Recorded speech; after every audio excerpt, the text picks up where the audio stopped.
Hello बच्चों, कैसे आप लोग। स्वागत है आप लोगों का हमारे यूट्यूब चैनल कॉन्सेप्ट सिग्मा में। और हम पढ़ रहे हैं 12th क्लास की economics, macro economics. Macro economics में हम पहले ही 3-4 चैप्टर्स जो है वो पढ़ा चुके हैं और आज अभी जो करंटली चैप्टर चल रहा है वो चैप्टर है हमारा बैंकिंग का। बैंकिंग में भी आपको पहले वीडियोज़ मिल चुके हैं इसके, यानी बैंक क्या होता है, क्रेडिट क्रिएशन किसे कैसे करता है एक बैंक, उसके बाद CRR किसे कहते हैं हम, क्रेडिट मल्टीप्लायर किसे कहते हैं, उसके बाद कॉमर्शियल बैंक और सेंट्रल बैंक में डिफरेंस क्या है, ये सारी चीज़ें मैं आपको बता चुका हूँ। आज क्या बताने वाला हूँ, तो आज बताने वाला हूँ आपको कि सेंट्रल बैंक के कार्य क्या है। सेंट्रल बैंक क्या कार्य करता है, सेंट्रल बैंक क्या कार्य करता है।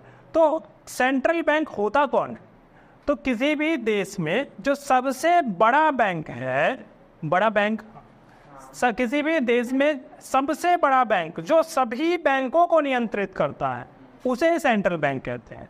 तो भारत के अंदर जो सेंट्रल बैंक है वो है RBI, reserve bank of India. विदेशों के अंदर हर देश में अपने अलग अलग सेंट्रल बैंक हैं। अब ये सेंट्रल बैंक बहुत सारे कार्य करता है। क्या क्या ऐसे कार्य हैं जो ये सेंट्रल बैंक करता है, तो सेंट्रल बैंक आपका कौन कौन सा कार्य करता है वो सारे कार्य मैंने अभी पढ़ाने हैं। चलिए एक एक कार्य को हम एक एक चीज़ को एक्सप्लेन करेंगे और इन चीज़ों को मैंने नोट्स के तौर पे बोर्ड पे लिखवा भी दिया है। चलिए, तो सबसे पहला कार्य जो है इसका इशूइंग नोट्स, यानी ये नोट जारी करता है। सेंट्रल बैंक नोट जारी करने का काम करता है। नोट क्या होता है आपको पता है भाई, नोट किसे कहते हैं। 1000 का नोट चलता था, बंद हो गया है ना, 2000 का नोट चलता था, बंद हो गया। तो ऐसे ही नोट RBI जारी करता है जो कभी भी बंद किए जा सकते हैं। 500 का नोट, 100 का नोट, जितने भी नोट हैं जो RBI जारी करता है। अच्छा, जो भी नोट है उन्हें जारी करने का एकमात्र अधिकार RBI के पास है। कोई और संस्था जो है वो नोट जारी नहीं कर सकती। क्या कोई भी संस्था भारत में नोट जारी नहीं कर सकती? भारत में RBI के अलावा कोई भी संस्था नोट जारी नहीं कर सकती। सुनिए, भारत के अंदर नोट या सिक्के बनाने का अधिकार सिर्फ 2 लोगों को, 2 संस्थाओं को है। पहला हमारी सरकार को और दूसरा RBI को। सरकार के ही परामर्श पे RBI नोट जारी करती है। ऐसा नहीं है कि RBI अपनी मर्जी से कितने भी नोट जारी कर ले। जितने भी नोट जारी होते हैं 1 रुपए के नोट को छोड़ के, जितने भी नोट जारी होते हैं 1 रुपए के नोट को छोड़ के, वो सारे नोट जो है वो RBI जारी करता है। और सिक्के जितने भी जारी होते हैं वो सारे सिक्के जो है वो गवर्नमेंट जारी करती है। और 1 रुपए का नोट भी भारत सरकार ही जारी करती है। यानी सरकार जो जारी करती है वो सिक्के और 1 रुपए का नोट, और RBI जो जारी करता है वो 1 रुपए से ऊपर के जितने नोट हैं वो सारे नोट RBI जारी करता है। अच्छा, तो RBI जो है ये नोट जारी करने का काम करता है। तो केंद्रीय बैंक अकेली संस्था है जो नोट जारी करती है। यह कार्य मुद्रा प्राधिकारी कार्य कहलाता है। Central bank is the only authority, ये ओनली अथॉरिटी सिर्फ एकमात्र संस्था है, एकमात्र ऐसा अधिकार है इसके पास कि ये नोट जारी कर सके। इसके बाद और किसी के पास नोट जारी करने का अधिकार नहीं है। This work is called currency authority work.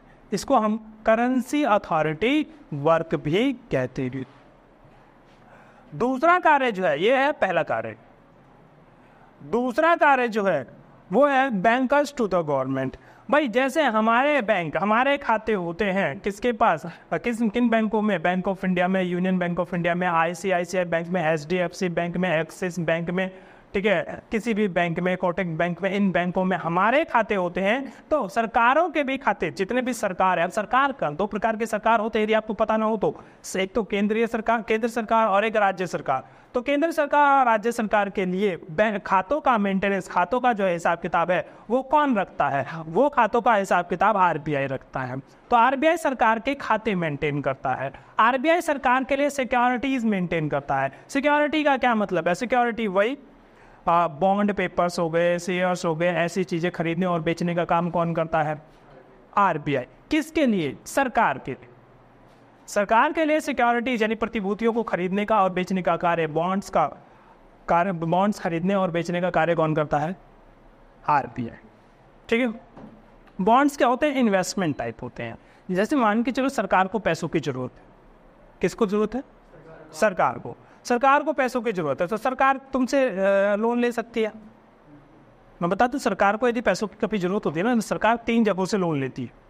पहला, जनता से, यानी मुझसे तुमसे लोन लेती है। दूसरा, आरबीआई से लोन लेती है। और तीसरा, आउट ऑफ मतलब से इस वर्ल्ड, मतलब वर्ल्ड बैंक, IMF, फलाना ढिकाना से, इस विश्व से लोन लेती।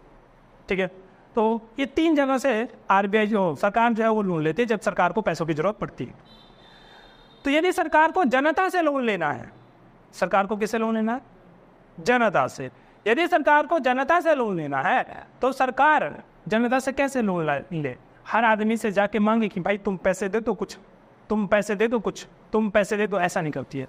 गवर्नमेंट बॉन्ड्स जारी करती है। बॉन्ड्स क्या होता है? एक डॉक्यूमेंट होता है जिसके अंदर लिखा रहता है कि भाई इतने पैसे जो हैं आप हमें दीजिए और हम आपको रिटर्न में इतना ब्याज देंगे। ठीक है, तो ये बॉन्ड्स पेपर होते हैं जो गवर्नमेंट जारी करती है। पर गवर्नमेंट खुद जारी नहीं करती है, गवर्नमेंट खुद जारी नहीं करती है, गवर्नमेंट आरबीआई के माध्यम से जारी करती है। गवर्नमेंट किसके माध्यम से जारी करती है? आरबीआई के माध्यम से। आरबीआई के माध्यम से गवर्नमेंट जारी करती है बॉन्ड्स को। अब आपको दे दिया जाएगा बॉन्ड और आपसे ले लिए जाएंगे पैसे। बॉन्ड क्या होता है? एक कागज होता है जिस पर लिखा रहता है कि ये बॉन्ड 1000 रुपये का है, ये बॉन्ड 1 लाख रुपए का है, और आपको दे दिया जाएगा। ठीक है, और सरकार आपसे 1 लाख रुपए ले लेगी। तो उस कागज के बदले आपको सरकार वापस कर देगी पैसे। वो आपके पास सबूत है ना। तो जब सरकार 3 महीने, 6 महीने, 5 महीने, जितने भी दिन का बॉन्ड है, उसके बाद आपको सरकार पैसे दे देगी और बॉन्ड वापस ले लेगी, बॉन्ड मैच्योर हो जाएगा। तो इस प्रकार से सरकार लोन लेती है, हर किसी के घर जाके पैसे नहीं मांगती। तो ये बॉन्ड खरीदने और बेचने का, यानी लोन के लिए जो बॉन्ड खरीदा और बेचा जाता है, ये इसका कार्य सरकार, प्रधानमंत्री नहीं करता। तो कौन करता है? आरबीआई करता है। तो ठीक है, आरबीआई क्या करता है? RBI it maintains accounts of the government, यानी सरकार के खातों का मेंटेन करता है। जैसे तुम्हारे खाते यूबीआई मेंटेन करता है, union bank of India, bank of India, ICICI, उस प्रकार से सरकार के खाते को मेंटेन करने का काम है आरबीआई का, यानी सेंट्रल बैंक का। और ये सिक्योरिटीज भी मेंटेन करता है गवर्नमेंट का, गवर्नमेंट का सिक्योरिटी, यानी गवर्नमेंट के लिए जो सिक्योरिटी है उन सिक्योरिटीज को भी मेंटेन करता है। कौन? RBI. It acts as adviser to the government, और ये गवर्नमेंट के लिए एडवाइजर के रूप में, सलाहकार के रूप में, परामर्शदाता के रूप में भी कार्य करता है। ठीक है, जब सरकार को लगता है कि हाँ भाई अर्थव्यवस्था की स्थिति अच्छी नहीं है, तो फिर ऐसी स्थिति में सरकार को सलाह की जरूरत पड़ती है, और वो सलाह आरबीआई देता है। सलाह देता है आरबीआई की कौन सी रेट बढ़ाए जाए, लोन का रेट बढ़ाया जाए, सीआरआर बढ़ाया जाए, एसएलआर बढ़ाया जाए, ऐसी चीज़ें बढ़ाई जाए, या फिर कहाँ पे इन्वेस्ट ज़्यादा किया जाए, कौन से सेक्टर्स में ज़्यादा पैसा खर्च किया जाए। ठीक है, तो बजट वगैरह भी जब आता है तो आरबीआई भी उसमें सलाह देता है कि इस प्रकार से आप बजट निकालें। तो सरकार के सलाहकार के रूप में ये कार्य करता है आरबीआई। यह सरकार के बैंक के रूप में कार्य करता है, यह सरकार के प्रतिभूतियों को मेंटेन करता है, और ये परामर्शदाता के रूप में भी कार्य करता है। ठीक है, तीसरा कार्य बैंकों का बैंक, ये बैंकों के बैंक के रूप में भी कार्य करता है। जैसे हमारे लिए बैंक आईसीआईसीआई, हमारे लिए bank HDFC, union bank, bank of India, central bank of India. हाँ, सेंट्रल बैंक ऑफ इंडिया सुना? सेंट्रल बैंक ऑफ इंडिया नहीं सुना?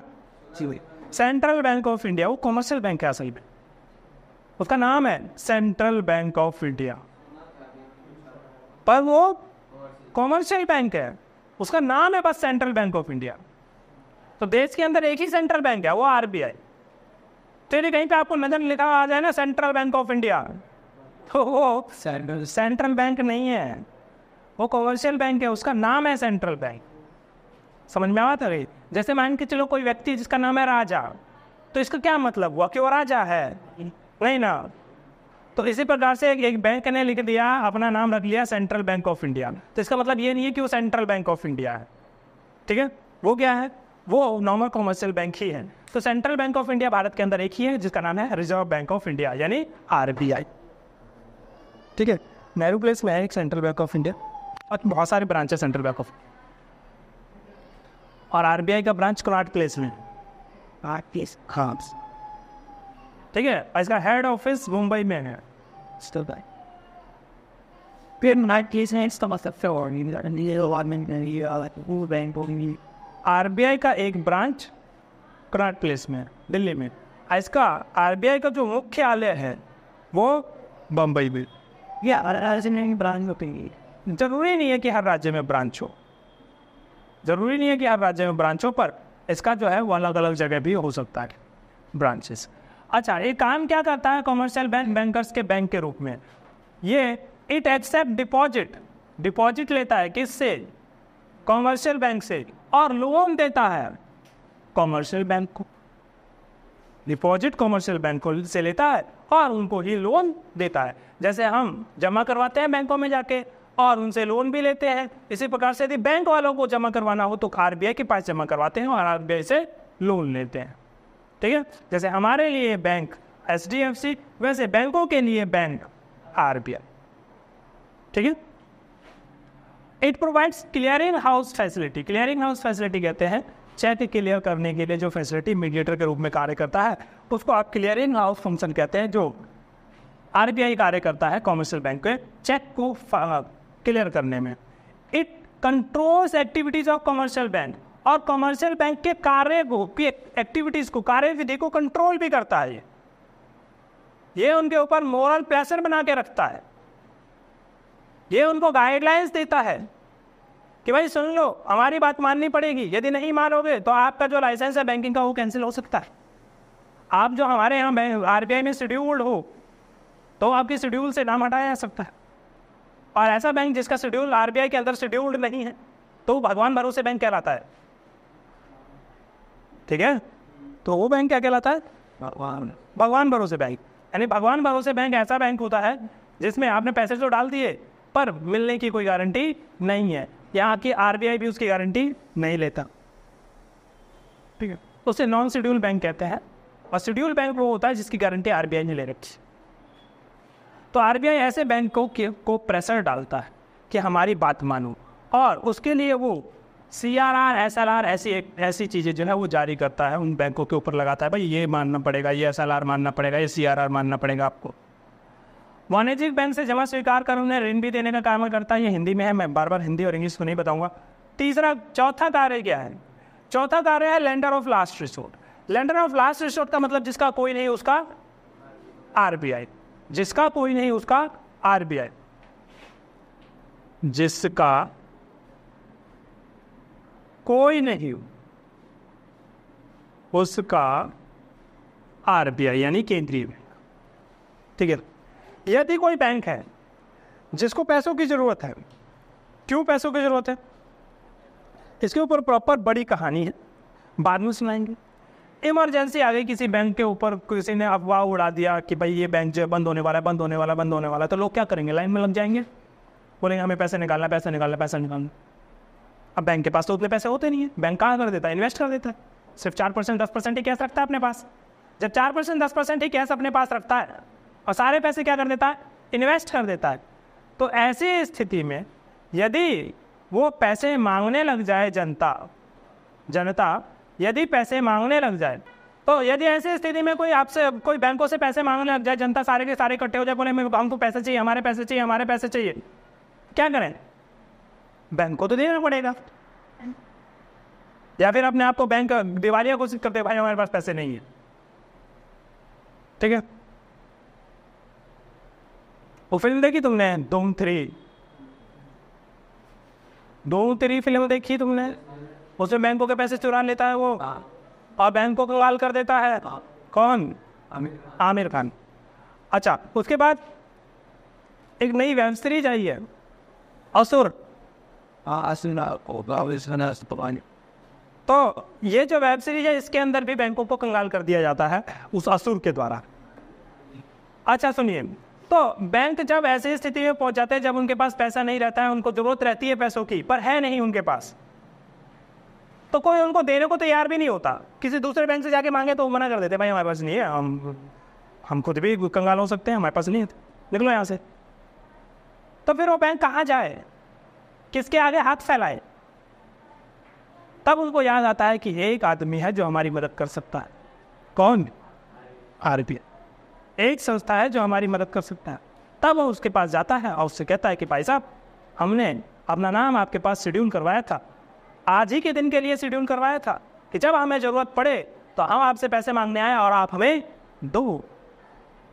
तो इसी दिन के लिए RBI बैंकों को अपने पास शेड्यूल करवाता है। When commercial banks do not have any source of funds, उसके पास सोर्स ऑफ फंड्स नहीं होते और उनको पैसों की जरूरत होती है, देन सेंट्रल बैंक भगवान के रूप में आता है और उनको लोन देता है, पर बदले में कुछ सिक्योरिटी भी लेता है। बिना सिक्योरिटी के कोई लोन नहीं देता। आइए, ये विदेशी मुद्रा का संरक्षक होता है। मैंने बताया कि पिछले वीडियो में शायद बताया कि विदेशी मुद्रा का ये संरक्षक होता है, यानी RBI अकेला अथॉरिटी है जो फॉरेन एक्सचेंज रख सकता है। इसके अलावा और कोई भी व्यक्ति या संस्था फॉरेन एक्सचेंज नहीं रख सकता। तो ये कॉमर्शियल बैंक वाले जो हमें जो यदि विदेश जाना है और हमें डॉलर्स की जरूरत पड़े तो कहाँ जाएंगे? RBI नहीं, एजेंट बना रखे हैं इन्होंने। RBI ने क्या बना रखे हैं अपने? एजेंट। और एजेंसी किसको दे रखी है? एजेंसी दे रखी है संस्थाओं को। किसको? जनरली बैंक वालों को, कॉमर्शियल बैंक वालों को एजेंट बना रखा है कि तुम हमारे ब्याह पे डॉलर्स बेचो लोगों को, तुम हमारे ब्याह पे डॉलर्स खरीदो लोगों से, ठीक है। तो आपको जाना RBI के पास नहीं है डॉलर्स खरीदने के लिए। डॉलर्स तो आपको मिल जाएगा पड़ोस वाले बैंक में भी, आपको पड़ोस वाले बैंक में भी डॉलर्स मिल जाएगा, पर पड़ोस वाला बैंक जो है उन डॉलर्स का मालिक नहीं है। उन डॉलर्स का असल मालिक कौन है? RBI। तो RBI अकेला अथॉरिटी है फॉरेन एक्सचेंज का, उसके अलावा किसी के पास अथॉरिटी नहीं है फॉरेन एक्सचेंज रखने की। तो it is the custodian of foreign exchange in the country, पूरे देश में। इट यूजेज मैनेज्ड फ्लोटिंग, और ये प्रबंधित तरलशीलता के आधार पे फॉरेन एक्सचेंज के रेट को भी तय करता है। फॉरेन एक्सचेंज के रेट को मतलब जैसे आज डॉलर कितने में बिक रहा है, तो ये वैसे तो मार्केट की डिमांड और सप्लाई पे तय होता है, बट इसको थोड़ा बहुत कहीं ना कहीं मैनेज करता है कौन? RBI, ठीक है। वैसे फॉरेन एक्सचेंज जो होता है पूरी तरह से तय करता है डिमांड एंड सप्लाई के ऊपर कि रेट क्या होगा इसका, बट RBI भी उसमें थोड़ा हस्तक्षेप करता है। इसे मैनेज फ्लोटिंग कहते हैं। इस चैप्टर को हम डिटेल्स में पढ़ेंगे। फॉरेन एक्सचेंज का अलग से एक चैप्टर है आपके बुक में, विदेशी मुद्रा। अगला जो ये 5वां कार्य था, इसका छठा कार्य क्लियरिंग हाउस फंक्शन। मैंने पिछले क्लास में बताया, पिछले वीडियो में, कि यदि दो बैंक आपस में एक दूसरे को चेक इशू करते हैं, जैसे तूने मुझे चेक दिया, तेरा खाता अलग बैंक में है, मेरा खाता अलग बैंक में, तो तेरा चेक जो है मैं अपने बैंक में जमा करवाऊंगा, तो मेरे बैंक वाला तेरे खाते से पैसा नहीं काट सकता। तो मेरा बैंक वाला क्या करेगा? उस चेक को RBI को भेज देगा। RBI एक मध्यस्थ के रूप में काम करेगा और तेरे खाते से पैसा निकलवा के मुझे देगा, ठीक है। तो RBI मध्यस्थ के रूप में कार्य करेगा, ठीक है। तो central bank acts as mediator, एक मीडिएटर के रूप में सेंट्रल बैंक कार्य करता है बिटवीन टू बैंक्स, दो बैंकों के बीच में, टू क्लियर देयर चेक, उनके चेक्स को क्लियर करवाने के लिए। मध्यस्थ, शादीराम घर जोड़े, दो लोगों की शादी करवाने के लिए बीच में एक व्यक्ति होता है ना जो शादियां करवाता है, तो वही शादी करवाने का काम किसका है? RBI का। सेंट्रल बैंक मतलब बैंक ऑफ इंडिया और यूनियन बैंक के बीच में शादी कौन करवाएगा? RBI। इनके बीच में मध्यस्थ के रूप में काम करेगा, ठीक है। इन दोनों के चेक जो है आपस में क्लियर करवाएगा। इसके बाद सातवां कार्य है साख नियंत्रण। साख नियंत्रण क्या है? साख नियंत्रण central bank controls credit in the economy. आपको बताया था मैंने कि कॉमर्शियल बैंक जो क्रेडिट क्रिएशन करते हैं या मनी क्रिएशन कर सकते हैं, कहते हैं उसको मनी क्रिएशन कह लो या फिर क्रेडिट क्रिएशन कह लो, दोनों एक ही चीज़ है। अब मनी क्रिएशन कह लो या फिर क्रेडिट क्रिएशन कह लो, दोनों ही एक ही चीज़ है। मनी क्रिएशन करते कैसे हैं या क्रेडिट क्रिएशन करते कैसे हैं? मैंने बताया था कोई आदमी यदि पैसा जमा करवाता है कैश, तो उसका कुछ परसेंटेज रख लिया जाता है और बाकी हिस्सा जो है लोन दिया जाता है। और यदि जिन्होंने ये नहीं पढ़ा है तो मेरा पिछला वीडियो देखिए, प्रॉपर एक एक चीज़ समझाया है मैंने उसमें। तो ये क्रेडिट क्रिएशन करने का काम है कॉमर्शियल बैंक का। कॉमर्शियल बैंक जो क्रेडिट क्रिएशन करता है यानी बिना पैसे के पैसे बनाता है, तो कितना भी लोन दे सकता है? नहीं। इसके लिए तय किया गया है आरबीआई के द्वारा। आरबीआई उसको रिस्ट्रिक्ट करता है CRR दे के या LRR दे के आरबीआई उसे रिस्ट्रिक्ट करता है कि भाई तुम इससे ज़्यादा लोन नहीं दे सकते। तो it controls credit creation activities of commercial bank by fixing CRR। तो CRR को तय करके ये कंट्रोल करता है क्रेडिट क्रिएशन को मार्केट के अंदर। ठीक है, तो ये मैंने आपको 7 कार्य बताए। पहला कार्य नोट जारी करना, दूसरा कार्य सरकार का बैंक, तीसरा कार्य बैंकों का बैंक, चौथा कार्य लेंडर ऑफ लास्ट रिसोर्ट यानी अंतिम ऋणदाता, पांचवा कार्य जो है कस्टोडियन ऑफ फॉरेन एक्सचेंज यानी विदेशी मुद्रा का संरक्षण, और छठा कार्य जो है क्लियरिंग हाउस फंक्शन, सातवां कार्य जो है वो साख नियंत्रण। सातों के सातों कार्य हैं और इन सातों में से कोई भी एक कार्य पेपर में आता है। ठीक है, कोई भी एक कार्य पे नोट लिखने के लिए पेपर में एग्जाम में आता है। और वैसे भी ये 7 कार्य आपको याद होने चाहिए, क्योंकि MCQ में आपसे पूछा जा सकता है कि इनमें से कौन सा केंद्रीय बैंक का कार्य नहीं है, इनमें से कौन सा केंद्रीय बैंक का कार्य नहीं है। तो जो ऑप्शन देंगे उनमें से एक ऑप्शन इनमें से नहीं होगा, कुछ और होगा। ठीक है, तो ये 7 फंक्शन आपको याद रखने हैं। चलिए, तो ये केंद्रीय बैंक का जो कार्य है वो सारा जो है मैंने पढ़ा दिया, इसमें कुछ बाकी नहीं रहा है। अगले हिस्से में जो हम पढ़ेंगे वो मनी सप्लाई के बारे में, क्रेडिट सप्लाई के बारे में पढ़ेंगे कि किस प्रकार से आरबीआई उनको कंट्रोल करता है। उसके पास मॉनिटरी पॉलिसी होती है, क्वांटिटेटिव इंस्ट्रूमेंट्स होते हैं और उसके बाद क्वालिटेटिव इंस्ट्रूमेंट्स भी होते हैं। दोनों इंस्ट्रूमेंट्स का इस्तेमाल करके आरबीआई क्रेडिट कंट्रोल करता है, मनी कंट्रोल करता है। चलिए, तो उम्मीद है कि वीडियो जो है वो अच्छा लगा होगा, क्योंकि सारी चीज़ें आपको बता दी गई है। वन शॉट में 1 पिक्चर है आपके सामने पीछे, और वो भी सिर्फ एक लैंग्वेज में नहीं, 2 लैंग्वेज में, हिंदी और इंग्लिश साथ में। ठीक है, तो हिंदी वाले बच्चों के लिए भी बेनिफिशियल है और इंग्लिश वाले बच्चों के लिए भी बेनिफिशियल है नोट्स के साथ। तो वीडियो आपको अच्छा लगा होगा, वीडियो को लाइक कीजिए और शेयर कीजिए वीडियो को, और चैनल को जरूर सब्सक्राइब कीजिए। और दूसरे बच्चों को भी कहिए कि चैनल सब्सक्राइब करें। ये चैनल प्रॉपरली दोनों लैंग्वेज से पढ़ने वाले बच्चों के लिए बेनिफिशियल है। धन्यवाद, बाय।